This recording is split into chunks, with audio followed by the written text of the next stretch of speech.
Oi de novo. Então, depois de liberar nosso cérebro de toda a parte de estudo e de referência, tem outro tipo de pensamento que também fica rondando na nossa cabeça, que é aquele projeto que a gente quer fazer, aquela arte, aquele estudo que a gente quer treinar, e tudo isso fica competindo pela nossa atenção.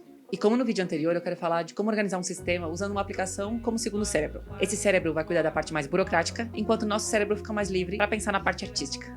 Porque às vezes parece que mesmo que a gente tenha passado a semana inteira fazendo 1000 coisas, ainda chega no final da semana com aquele sentimento de que não foi o suficiente. Isso é porque a gente não fez o mais importante, ou pior, ou igual de pior. A gente fez um monte de coisa importante, mas como a lista é interminável, a gente não dá valor porque a gente fez ou porque a gente viveu naquela semana. A ideia não é encher a semana com o máximo de tarefas que a gente puder. A gente tem que usar a produtividade para ter uma semana agradável. Talvez um pouquinho desafiante pra gente aprender, mas não uma coisa que a gente se sinta esmagado.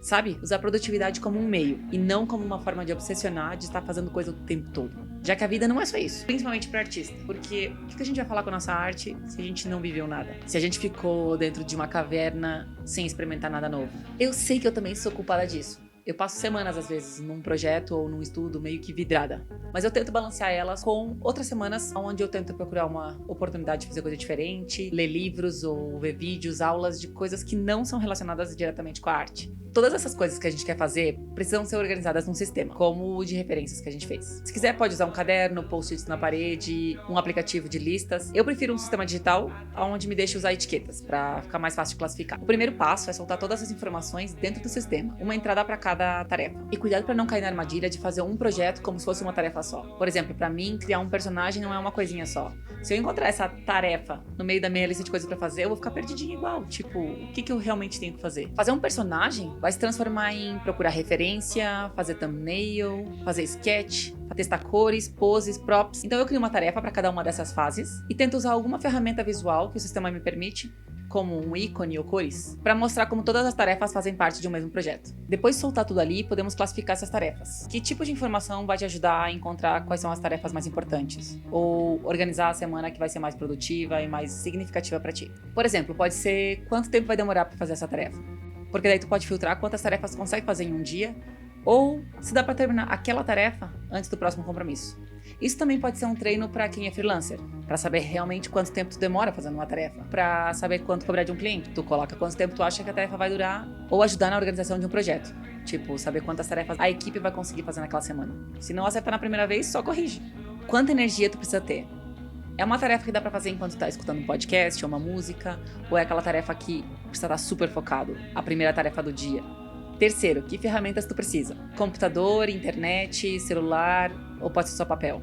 Porque vai que tu vai num lugar onde tu sabe que vai ter que esperar, e se tu quiser tu já pode completar algumas tarefas. É só filtrar pelas tarefas que não precisa de computador, por exemplo. Tem umas categorias que eu tô usando atualmente, tipo período do dia. Porque eu sei que eu sou mais produtiva de manhã e no começo da tarde eu preciso de umas que me deem uma vitória mais fácil para começar a engrenar de novo. Eu também gosto de ter uma categoria que é o dia que eu vou fazer a tarefa. Tem gente que prefere o prazo final para saber quando tem que entregar. Eu prefiro já alocar um espaço na semana para eu fazer aquela tarefa. E eu também coloco outra categoria com a prioridade. Assim, se eu ver que eu coloquei muita coisa no mesmo dia ou se algo deu muito errado e eu não vou conseguir fazer todas as tarefas, aí eu sei quais são as tarefas que eu posso passar para o próximo dia. E daí com esse sistema preparado fica bem fácil adicionar uma nova tarefa. Tipo, se eu tô no meio de um trabalho e eu lembro que eu tenho que mandar um e-mail para um cliente, eu entro rapidinho, escrevo a tarefa e posso voltar pro trabalho sabendo que eu vou lembrar dessa tarefa depois. E daí tem mais uma categoria que ajuda a organizar essa parte, que é o status da tarefa. Se já foi feito, se eu ainda tenho que fazer, se tá em espera ou se eu ainda tenho que organizar ela. Assim fica bem mais fácil saber quais são as tarefas que ainda precisam da minha atenção. E para deixar a tabela organizada com a ordem das etiquetas, coloca sorte e escolhe pelo status. E daí arruma as etiquetas na ordem que tu quer ver as tarefas. E antes de começar a semana, ou a quinzena, que é o que eu tô fazendo ultimamente, eu dou uma olhada nas tarefas e começo a colocar as datas que eu gostaria de fazer ela. No Notion eu posso variar de que forma eu vejo esses dados. Pode ser tipo board, onde eu escolho que tipo de agrupamento ele vai fazer. Essas opções são tipo as categorias que eu tenho com etiquetas. Então cada coluna vai ser uma etiqueta. E o legal disso é que eu posso puxar um cartãozinho para outra categoria e assim ele já reclassifica ela. Ou pode ser uma visão calendário, onde eu consigo ver todas as tarefas que estão naquele dia. E aqui eu vejo as tarefas que ainda não tem dia. Quando eu clico nelas, elas aparecem hoje, na data de hoje, e eu puxo elas para o dia que eu quero que elas sejam feitas. Em qualquer desses sistemas de visualização, eu posso escolher quais são as propriedades que ficam visíveis e quais não.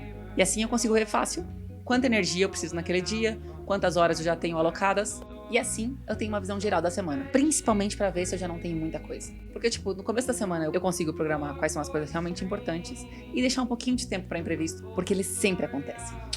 Depois de tudo organizadinho, eu preparo um atalho dessas tarefas na minha página inicial, no meu hub, que é uma página com as coisas que eu quero ver todos os dias, tipo os objetivos, as minhas inspirações, as coisas que eu tô estudando. Para fazer o atalho, eu clico aqui no mais e escolho um Linked Database, uma base de dados linkeada ao meu sistema original. Escolho o database aqui, ações, e ponho um filtro com a data de hoje.